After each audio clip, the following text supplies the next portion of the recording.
welcome back to another video with me. So this video is about my origin story. So this would be the first comic book Marvel movie that you'll watch of a superhero. Think Captain America, the first Avenger, or Iron Man. I don't know what Iron Man movie was called, but basically that is my origin story. It's the story where I started reading, and specifically reading books and also romance. So this video is actually inspired by a video that Jessica from Peace Love Books did. It's the romance book tag, I believe, and she actually got it from our mutual friend Bree, if I remember correctly, but I'll link everything down below.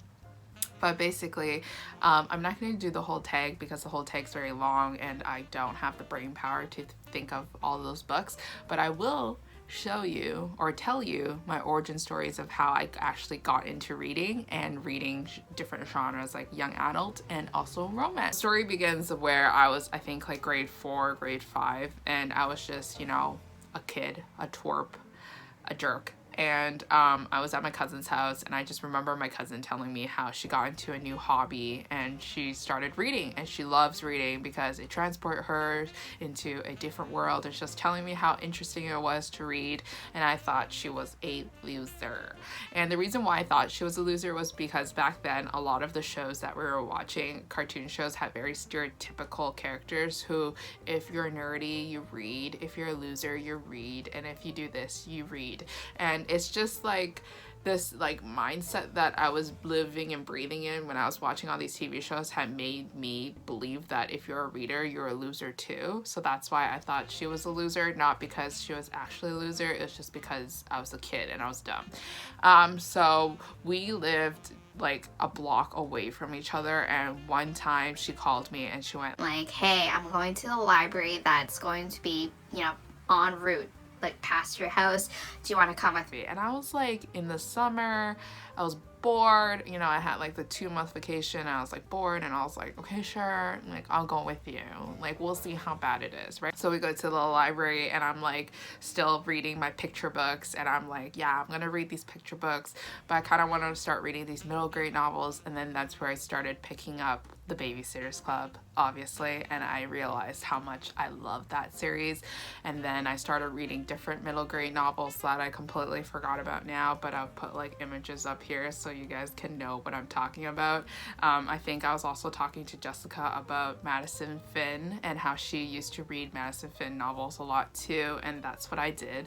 I read majority of the Madison Finn novels. I remember I wanted to be Madison, and I wanted to eat steak and fries with my dad, and I like, for some reason, I like wanted to go to my dad's house because Madison Finn actually has divorced parents, and I wanted to like have 2 houses where I could chill with my dad and then go to another house to chill with my mom. I don't know, young me was really weird. So then that's how I got into middle grade novels. And then as time progressed, you know, you kind of slowly move your way from the middle grade section of the library, and you like walk a couple of steps and you go to the teen section. And then back then the teen section wasn't that great, like they weren't really flourishing yet. But then I remember they did start flourishing, and then they started putting out more and more of the new books, and it became like this lottery system. So if you guys are frequent visitors of the library, it's very exciting when you see the new releases on the shelves and you don't have to put holds on them. So that was really exciting for me to go to the library to see all these new releases out, and like not believing it that it was out on the shelf for me to borrow. Like I always thought like a librarian would just like take it away from me and say, sorry, this book actually wasn't supposed to be on the shelf and you can't borrow it. But it never happened, and I'm very excited about that, or I was very excited about that.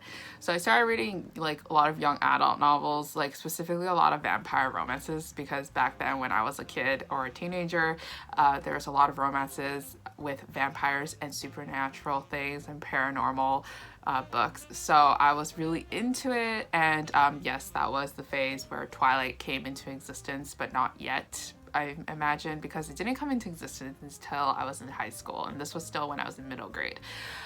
So I started reading a lot of that, and then gradually my cousin started moving away from young adult to the adult romance section, and I was still too young, unfortunately, because I remember specifically my cousin telling me to read a Sophie Kinsella novel, and she told me that it's so funny, and it's like, if I like young adult, I would definitely like her. And I was like, oh, but like the words words are still too big. I don't understand. And then she's like, okay, like, sure, okay. She's like, read it though, like read it later.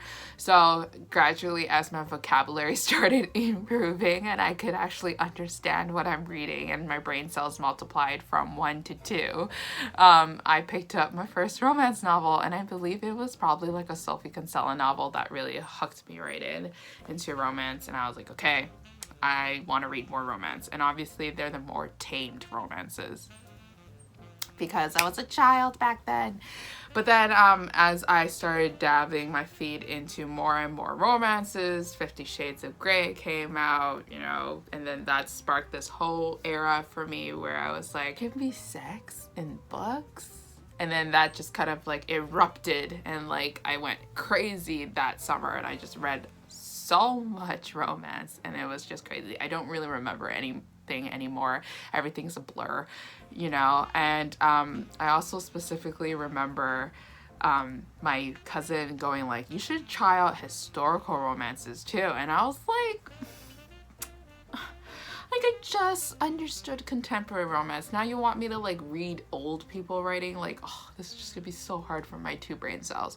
And then I did pick up my first historical romance, probably a Lisa Kleypas novel. I don't even know which one. And I fell in love with it, and I fell down this deep dark hole. And I'll move my camera now so you guys can see my shelves. Yeah, this is what I've been hiding. But okay, so down here, up to here is all historical romances, and no, I have not read all of them, but those are my historical romance collection. There's actually more up there, but I'm not gonna show it to you guys.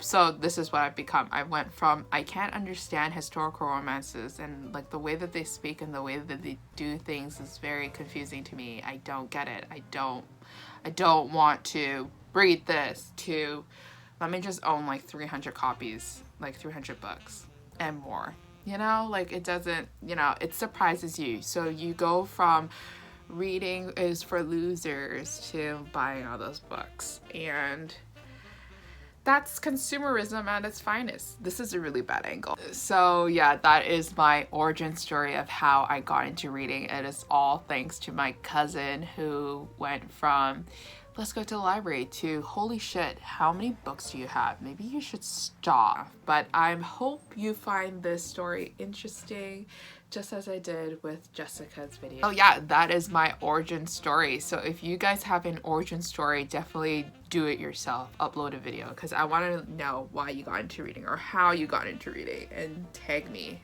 Tag me so I could watch it. My hair's a mess. Okay, I'll see you guys later. Bye. Can't let you go.